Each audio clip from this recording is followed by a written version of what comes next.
To solve the Tippit killing, it is vital to reconstruct Lee Harvey Oswald's actions from the moment of the assassination to the moment of Tippit's death. Yet for 3.5 years, all news media have been barred from the Texas School Book Depository where the first critical few moments of Oswald's flight occurred. Depository officials have agreed to lift the ban for these special broadcasts, and so, for the first time, we have been able to follow the path of Oswald's movements from his sniper's nest on the 6th floor. Taking his rifle with him, Oswald went between the stacks of book cartons to the opposite corner of the 6th floor. He tucked the rifle down between stacks, and at this point probably discovered that the elevator could not be brought up, that Charles Gibbons, eager to see the parade, had forgotten to close the gate. So Oswald turned to the stairs and went down 4 flights to the 2nd floor and to the lunchroom there, where he was next seen at about 12:31 p.m., barely a minute and a half after his 3rd shot. In front of a Coke machine, a policeman at gunpoint actually stopped Oswald. But Depository Superintendent Roy Truly told the officer Oswald was an employee, and Oswald was released.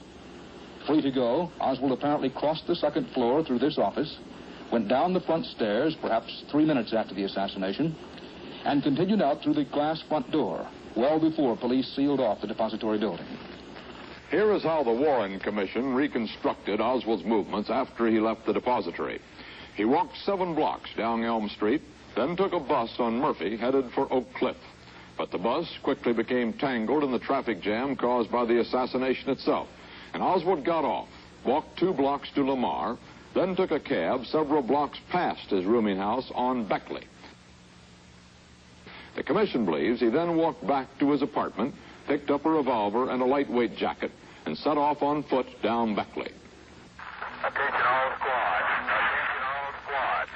The suspect in the shooting at Elm in Houston is reported to be an unknown white male, approximately 30, slender build. As I was driving down the street, I seen this police car was sitting here, and the officer was getting out of the car, and apparently had been talking to the man that was standing by the car. The policeman got out of the car, and as he walked past the windshield of the car where they'd kind of lined up over the hood of the car, where this other man shot him. And, of course, he was reaching for his gun. And so I was standing there, you know, sitting there in the truck, and not in no big hurry to get out. Of course, I was sitting there watching everything. This man turned from the car then and took a couple steps.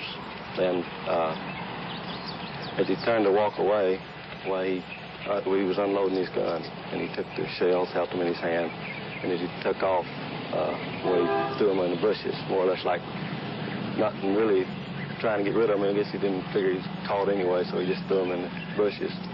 But as he started to turn and walk away, he stopped and looked back at me, and I didn't know if he figured, well, I'll just let this poor guy go, or he has nothing to do with it, or, you know, I'm not out to kill everybody, just, you know, whoever gets in my way, I guess. I gave him enough time to get around the house, thinking he might have went in the house. I sat there for maybe a second or two, and then jumped out of the truck and run over. As I walked by, I didn't even slow down. I see the officer dead, so I just walked in, got in the car, and I figured that would be the fastest way. In fact, I don't even know why I called him on the radio. I just figured now that it was the fastest way to get a police officer out. Hello, police operator. Go ahead. Go ahead. It says news. Hello, we've had a shooting out here. Where is it at? It says the news and police radio. What location? Between Marsalis and Beckley. It's a police officer. Somebody shot him. What's it? 10th Street. It's in a police car. Number 10. Hello, police operator. Did you get that? Police officer, 510 East Jefferson. Thank you. 35. The Citizen News and Police Radio will remain off the radio now. Well, now, did several other people come up later? Immediately afterwards. I mean, it was just, after people, I guess, a block away, like Mr. Callaway, he come up and he says, let's go get him or something. And then this cab pulled up right afterwards. And so Callaway went over and took the officer's gun out of his hand. But Callaway did go after him, didn't he? Yeah, Callaway took off to go try to catch him. Well, Eddie, I was standing on the front porch of the used car lot that I worked on here, and all of a sudden I heard some shooting. In fact, I heard 5 shots coming from the direction behind the lot over on 10th Street there.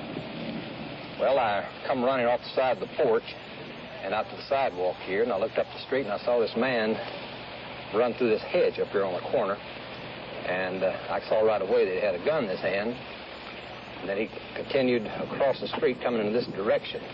Well, when he got right across from me over here, just about 30 yards or less, why, I called to him and just asked him, hey, man, what the hell's going on? Because that's just exactly what I wondered. I didn't know who he was at the time, of course. And he looked in my direction and paused, almost stopped, and said something to me, but I couldn't make out what he said.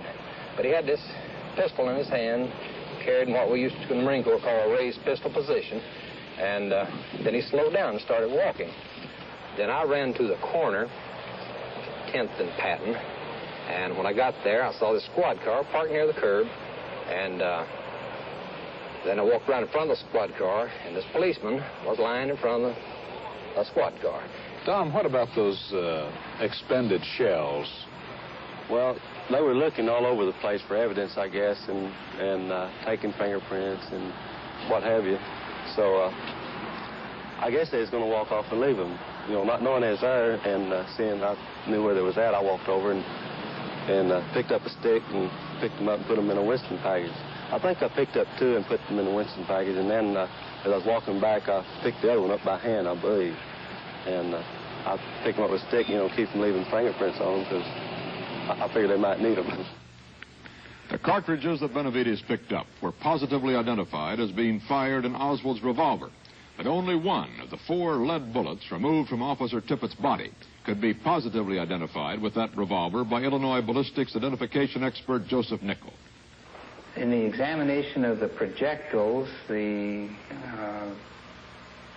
tests and the evidence projectiles were not easily matched because of a certain mechanical problem with the weapon. The barrel was oversized for the size of the ammunition used, since this was a weapon originally intended for British use and was re-imported into America. This means that the bullet, instead of touching on all surfaces going down the barrel, actually wobbles a little bit as it goes through the barrel. As a consequence, it is difficult to have it strike the same places every time as it goes through the barrel.